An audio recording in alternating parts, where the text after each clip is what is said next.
Hello दोस्तों, स्वागत है आपका हमारे इस यूट्यूब चैनल BSCB सॉल्यूशन पे। कैसे हैं दोस्तों? उम्मीद करते होंगे कि आप बेटर होंगे। तो कल मैं आपको कोई इन्फॉर्मेशन क्लास दिए थे कि आज हम आपको ट्रिग्नोमेट्री स्टार्ट करने वाले हैं। ट्रिग्नोमेट्री में जो पार्ट 1 था त्रिकोणमिति का परिचय 8.1, उसको मैंने पूरा कंप्लीट कर दिया। 8.1, 8.2, 8.3 और 8.4 विथ कंसेप्ट और सारे क्वेश्चन का एनालिसिस। तो चलिए दोस्तों, आज आपको हम पढ़ाएंगे हाइट एंड डिस्टेंस त्रिकोणमिति के कुछ अनुप्रयोग। तो चलिए आप अपने कॉपी में हेडिंग डालिए त्रिकोणमिति के कुछ अनुप्रयोग। देखिए प्यारे बच्चों, त्रिकोणमिति का कुछ अनुप्रयोग में कुछ आपको नया नहीं पढ़ाएंगे। जो त्रिकोणमिति में पढ़ाए थे बस उसका एप्लीकेशन पढ़ाएंगे। क्या पढ़ाएंगे इसमें आपको? एप्लीकेशन के बारे में। तो कुछ इसकी बेसिक चीज़ें हैं हाइट एंड डिस्टेंस को समझने के लिए जो आपको बहुत ज़रूरी है समझना। बस चलिए आइए समझाते हैं आपको। प्यारे बच्चों देखिए, करना आपको इसमें क्या, आवाज़ आ रही है ना? हेलो, आवाज़ आ रहा है? आवाज़ आ रहा है ना? देखो ये इधर देखना प्यारे भाई, बस सब समझ में आएगा आपको। देखिए एक फोटो इधर बनाते हैं। इसमें दो कंडीशन होगा और दोनों बहुत इम्पोर्टेंट। एक होगा उन्नयन कोण और एक अवनमन कोण। बच्चे को ये समझ में नहीं आता है तो क्वेश्चन कहाँ से बनेगा? उन्नयन कोण angle of depression, angle of elevation नहीं, और दूसरा आपको एंगल ऑफ डिप्रेशन के बारे में पढ़ाएंगे।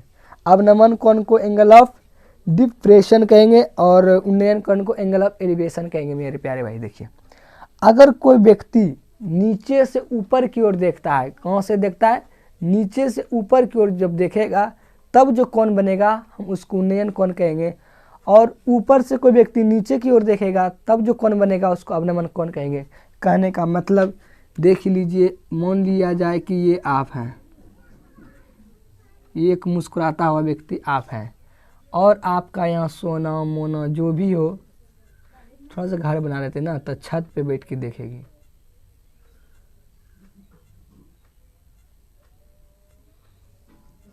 घर बना, मान लीजिए कि छत का अथी है, बालकोनी है ये। अगर आप इसको अपने इस नयन से अगर आप इसको देखेंगे, आप तो नीचे से ऊपर की ओर देख रहे हैं, तब जो कोण बनेगा प्यारे भाई उसको हम कहेंगे उन्नयन कोण।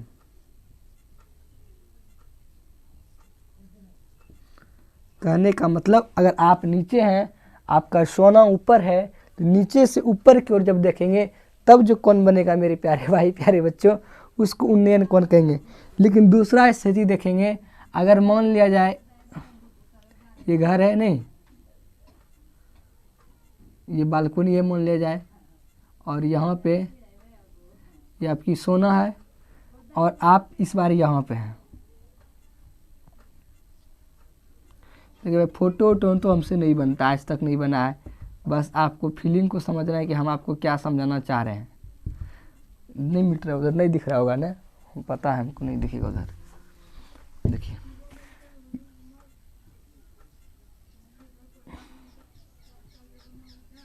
ये घर है मान लिया जाए, ये बालकोनी है और वो यहाँ पे है इस तरह से, और नीचे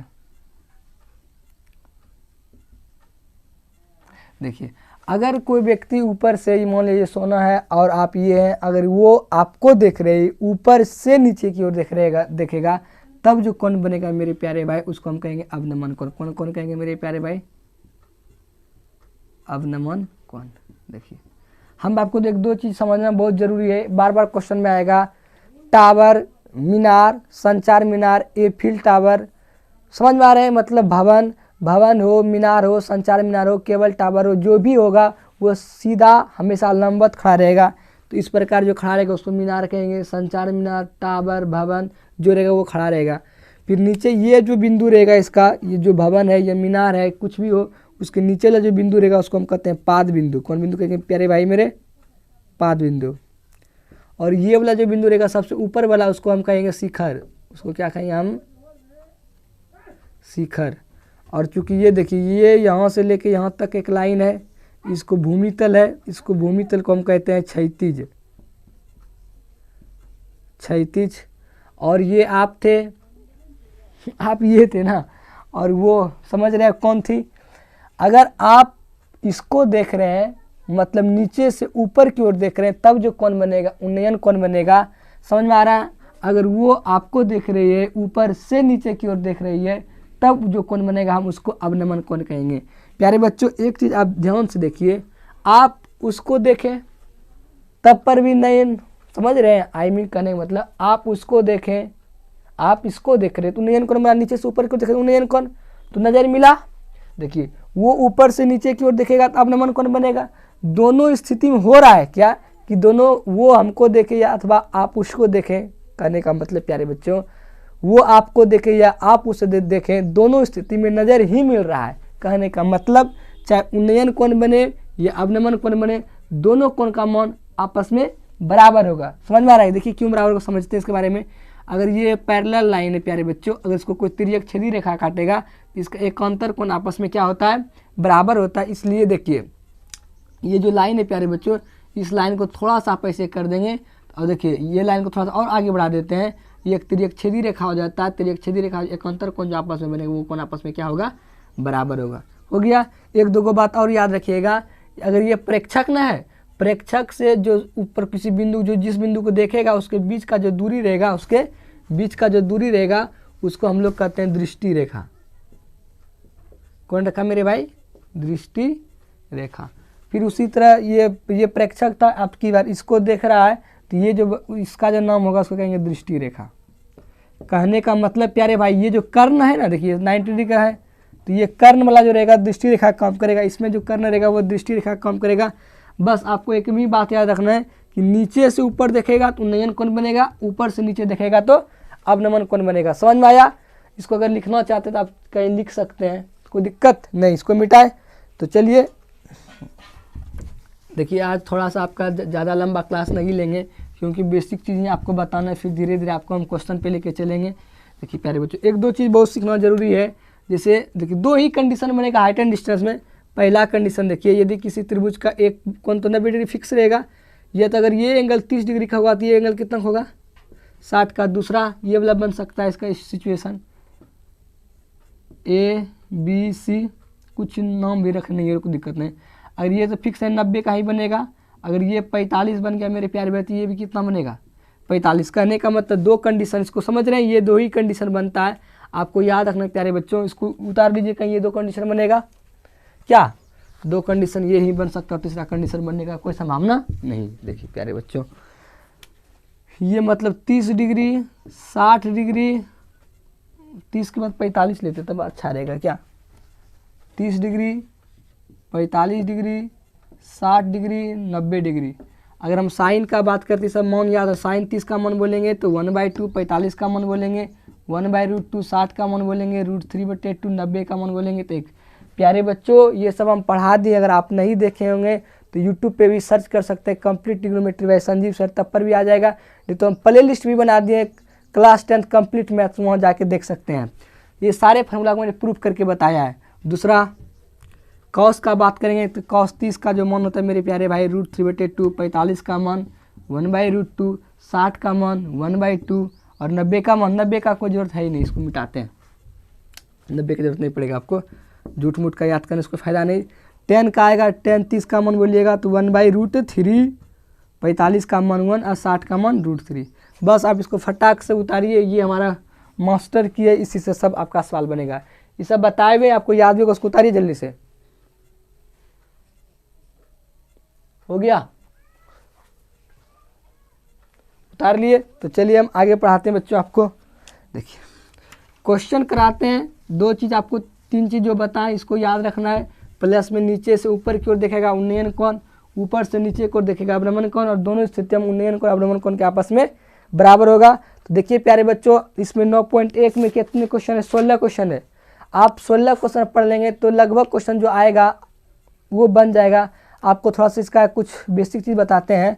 ये हाइट एंड डिस्टेंस जो है, यह त्रिकोणमिति का कुछ अनुप्रयोग, ये 5 नंबर का एक क्वेश्चन प्रत्येक जो पूछा गया अभी तक 2011 से लेकर 2022 तक एग्जाम हुआ है, प्रत्येक शिफ्ट, चाहे शिफ्ट पहले 1 में होता था 2014 से पहले एग्जाम में, अब 2 शिफ्ट में होने लगा एग्जाम 2016 के आसपास। तो दोनों शिफ्ट में ऐसा कोई शिफ्ट नहीं है जिसमें कि 5 नंबर वाला क्वेश्चन हाइट एंड डिस्टेंस का ना हो। कहने का मतलब हर एक शिफ्ट में, दोनों शिफ्ट में 5 नंबर का हाइट एंड डिस्टेंस क्वेश्चन अस्थायी रूप से रहता है। मतलब आप ये समझ लीजिए कि 5 नंबर वाला क्वेश्चन आज आपका क्लियर हो जाएगा। तो देखिए 16 क्वेश्चन है, दो शिफ्ट में एग्जाम हो रहा है तो क्वेश्चन की संख्या घट जाता है, इसलिए कि आपको हम क्या करेंगे, इसका एग्जाम्पल का क्वेश्चन पूछा हुआ है प्रीवियस ईयर में, आपने तो क्वेश्चन में उल्टा के देख सकते हैं। हम आपको पहले इसका एग्जाम्पल समझाते हैं, कॉन्सेप्ट भी क्लियर हो जाएगा, तब आपको हम क्वेश्चन कराना स्टार्ट करेंगे 9.1 का। मेरे प्यारे भाई याद रखिएगा 5 नंबर का सब्जेक्टिव क्वेश्चन है प्लस 1-2 ऑब्जेक्टिव पूछता है। देखिए प्यारे बच्चों, पहला क्वेश्चन आपको लेके जाते हैं, स्क्रीन पे देखेंगे। क्वेश्चन है, धरती पर एक मीनार ऊर्ध्वाधर खड़ी है। धरती के एक बिंदु से जो मीनार के, दिख रहा है क्वेश्चन ना, धरती पर एक मीनार ऊर्ध्वाधर खड़ी है। धरती के एक बिंदु से जो मीनार के पाद बिंदु से 15 मीटर दूर है। मीनार का शिखर का उन्नयन कोण 60 डिग्री, तो मीनार का ऊंचाई ज्ञात कीजिए। क्वेश्चन दिया, क्वेश्चन पूछा हुआ, आप देख सकते हैं क्वेश्चन बैंक में, बहुत इंपॉर्टेंट क्वेश्चन है। कैसे बनाएंगे, बनाने का तरीका देखिए। पहले लिखेंगे हल, ठीक है ना। इसके बाद हल लिखने के बाद आपको लिखना है कुछ, इसमें देखिए सीधा बनाने से नंबर नहीं देता है। एग्जामिनर ये सोचता है कि बच्चे के अंदर में क्या क्वालिटी है, उस क्वालिटी को देखने के लिए आपको कुछ इसमें बातें लिखना पड़ेगा, जो कि बहुत आवश्यक है, तब आपको 5 नंबर देगा, नहीं तो कुछ नंबर काट लेगा। तो चलिए हम आपको समझाते चलते हैं। बोला धरती पर एक मीनार ऊर्ध्वाधर खड़ी है। ऊर्ध्वाधर बोल दिया तो भी ठीक है, नहीं बोलता तो हम आपको बताएं मीनार हमेशा ऊर्ध्वाधर ही खड़ा होता है। तो मान लेते हैं प्यारे बच्चों की ये एगो मीनार है हमारा, ये ऊर्ध्वाधर खड़ा है। नीचे पे जमीन होगा कि नहीं, तो जमीन बना दिए, और ये इसका कौन बिंदु होगा, पाद बिंदु होगा, पता है ये सब। तो धरती पर एक मीनार ऊर्ध्वाधर खड़ी है। धरती के एक बिंदु से जो मीनार के पाद बिंदु से 15 मीटर दूर है।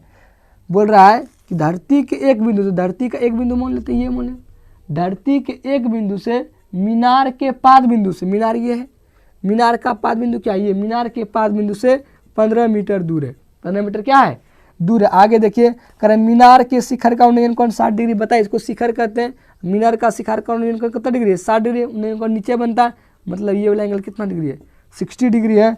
तो बोला मीनार का ऊंचाई क्या है, मीनार तो यही माने, तो इसका ऊंचाई पूछ रहा है। मतलब इसका मान अगर ए रख दे, इसका बी रख दे, इसका सी रख देंगे तो अब सवाल बनेगा। लिखिए नोट्स बोले साथ ही साथ बनाना है आपको, तो लिखिए पहले पर इसको कुछ लिखना पड़ेगा बातें, तब नंबर देगा। प्यारे बच्चों लिखिए, माना कि ए भी एक मीनार है, माना कि ये भी एक मीनार है तथा भूमि के एक बिंदु सी से, माना कि ए भी एक मीनार है, देखिए, तथा माना कि ए भी एक मीनार है तथा भूमि के एक बिंदु सी से मीनार के पाद बिंदु बी के बीच का दूरी 15 मीटर है।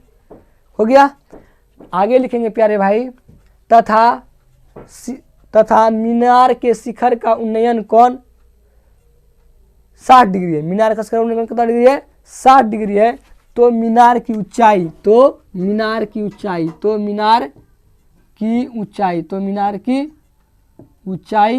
ऊंचाई क्या होगा मेरे भाई, ए बी इक्वल टू क्या, वाट, इसका मान निकालना। देखिए अब क्या करेंगे, लिखेंगे अब समकोण त्रिभुज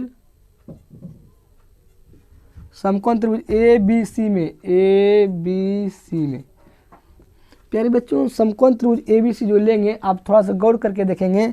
हम आपको बताए थे कि ये थीटा मानेंगे तो थीटा के सामने वाली भुजा लंब होती है, और 90 डिग्री के सामने वाली भुजा क्या होती है, कर्ण होती है, और ये भुजा आधार होगा। देखिए ये लंब है तो ये वाला क्या है, आधार है। मतलब लंब और आधार किस में आता है, आप बोलेंगे टेन थीटा में आता है, क्या टेन थीटा में आता है लंब बटे आधार, साइन थीटा में लंब बटे कर्ण आता है, कॉस थीटा में आधार बटे कर्ण आता है। मतलब हमको टेन लगाना पड़ेगा, लिख देते हैं तब टेन थीटा, थीटा के स्थान पे 60 डिग्री लिखेंगे, टेन 60 डिग्री, लंब बटे आधार, थीटा के सामने वाली भुजा लंब होगा, लंब क्या होगा ए बी बटे आधार, आधार का मान प्यारे बच्चों क्या है बी सी। देखिए टेन 60 लिखे, मतलब लंब बटे आधार, लंब ये वाला होगा ए बी और आधार क्या होगा बी सी।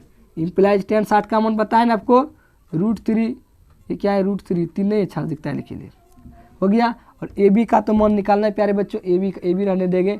और नीचे में देखिए बी सी है, बी सी का मान कितना है 15, 15 लिख देंगे। कुछ तो यहाँ कितना, एक क्रॉस मल्टीप्लिकेशन कीजिए, ए बी गुना 1 की जगह क्या रह जाएगा मेरे भाई, ए बी समझ में आ रहा है ना। और 15 गुना √3 की जगह कितना, 15 √3 मीटर। हो गया ये आंसर। 5 नंबर का क्वेश्चन है, क्या आसान क्वेश्चन था, उसको उतारिए। लेकिन जो जो बात लिखा है उसको नोट्स में आप लिखते चलिएगा। दिख रहा है, कोई दिक्कत नो भाई।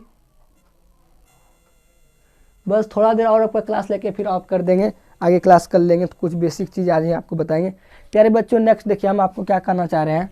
देखिए ये क्वेश्चन ऑब्जेक्टिव में देगा, चूँकि बताए ये जो हाइट एंड डिस्टेंस है बहुत इंपॉर्टेंट है। एनडीए का एग्जाम दीजिए, एयरफोर्स का एग्जाम दीजिए, नेवी का एग्जाम दीजिए, ये आप NTSC का एग्जाम दीजिए, सब में क्वेश्चन पूछता है और 1 नंबर में पूछता है। तो हम इसको इतना क्वेश्चन बनाने के लिए तामझाम ना करेंगे, शॉर्ट में कैसे बनाएंगे देखिए। इसको उतार लिए है ना। देखिए 2 चीज़ आपको बता रहे, दोनों चीज़ हमेशा याद रखिएगा।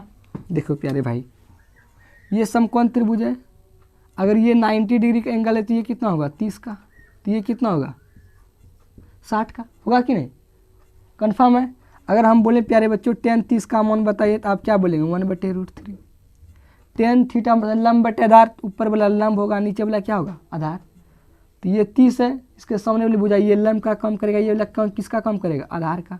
हम बोलेंगे आप कर्ण निकालिए, तो क्या बुझे 1 का स्क्वायर प्लस √3 का स्क्वायर जोड़िएगा, तो 1 का स्क्वायर 1, √3 का स्क्वायर 3, 3 1 4, 4 का वर्गमूल कितना हो गया 2। कहने का मतलब कॉन्सेप्ट निकल गया। अगर किसी त्रिभुज का एक एंगल 30, दूसरा एंगल 60, तीसरा एंगल 90 डिग्री है, तब उसके सामने की 30 के सामने वाली भुजा 1 होगा, 60 के सामने वाली भुजा √3 होगा और 90 डिग्री के सामने वाली भुजा क्या होगा 2। देखिए आपको पता होगा हम क्या चीज़ के स्पेशलिस्ट हैं। तो हम आपको इसमें ट्रिग्नोमेट्री नहीं पढ़ाएंगे, बस रेशियो से, किससे रेशियो से हम आपको सवाल बता रहे हैं। हम देखिए कैसे बनाएंगे, याद रखिएगा। मतलब आज ज़िंदगी भर इसको याद रखिएगा, जिस तरह उसका आज मोबाइल नंबर आप याद किए नहीं भूले हैं। 30 का के सामने वाली भुजा 1, 60 के सामने वाली भुजा √3 और 90 के सामने भुजा क्या होगा 2। प्यारे बच्चों देखिए ये एंगल 60 का है, तो इसका मतलब ये वाला एंगल कितना का होगा 30 का। दूसरा पेन से बताते हैं आपको। मतलब प्यारे बच्चों ये एंगल कितना का होगा मेरे भाई 30 का। अभी बताएं 30 के सामने वाली भुजा कितना होता है 1, और हमको मान निकालना है किसका ये वाला। इसके सामने वाली भुजा क्या है 60 है, तो 60 के सामने भुजा क्या होता है √3। कहने का मतलब प्यारे बच्चों 1 का मान दिया हुआ है 15, मतलब अनुपातिक 1 का मान दिया हुआ है कितना 15। हमको पूछ रहा है √3 का मान। बच्चे समझिए, एक रसगुल्ला का दाम 15 रुपया, ऐसे समझिए आप, एक रसगुल्ला का दाम 15 रुपया, तो √3 रसगुल्ला का दाम क्या बोलिएगा 15, √3 नहीं, गुना सीधा कर देंगे, हो गया डायरेक्ट आंसर। क्या आज आपको इतना दूर नहीं पढ़ाएंगे, आगे आपको हम कल क्वेश्चन कराएंगे नेक्स्ट। तो इसको समझ लिए, कुछ नहीं करना था, आपको देखना है कि इस 30 के सामने वाली भुजा क्या है 15 है। 60 के सामने वाली भुजा का मान निकालने के हम बताएं 30 के सामने भुजा 1 होता है, मतलब ये 1, 60 के सामने वाली भुजा क्या होगा √3 होगा। क्या मतलब 1 का मान दिया हुआ है 15, √3 का मान पूछा है, मतलब एक रसगुल्ला का दाम 15 रुपया, तो √3 रसगुल्ला का दाम कितना 15 √3। और डिटेल से बताएंगे, आप कमेंट में लिख दीजिएगा कि हमको सारे त्रिकोणमिति जितने हाइट एंड डिस्टेंस वाले सवाल है सबको आप 5 से 10 सेकंड में प्यारे बच्चों बना लेंगे, कहीं कोई दिक्कत नहीं होगा। अगर आप कमेंट में लिख देंगे कि हमको ऑब्जेक्टिव मोड में पढ़ना है, तो हम अलग से वीडियो बना देंगे और जो कॉन्सेप्ट और इसको हम डिटेल से बताएंगे। आप ज़रूर में कमेंट में लिखिए कि ये सारे चीज़ को हम एयरफोर्स नेवी की तो जिस एग्जाम में क्वेश्चन पूछते हैं हाइट एंड डिस्टेंस का, उस रूप में पढ़ना चाहते हैं। 5 से 10 सेकंड आपको हम अलग से वीडियो बना के इसको दे देंगे। तो हमारा क्लास कैसा लग रहा है प्यारे बच्चों? अगर ये क्लास आपको हेल्पफुल लगता हो, आप तो चैनल को लाइक कीजिए, सब्सक्राइब कीजिए और अपने दोस्तों में भी स्टार्ट कीजिए। इस बात को हमेशा याद रखिएगा, ये आपका foundation batch free of cost है। क्या बस दोस्तों आज के लिए इतना दूर, आगे आपसे कल मिलते हैं। आज के लिए बाय बाय।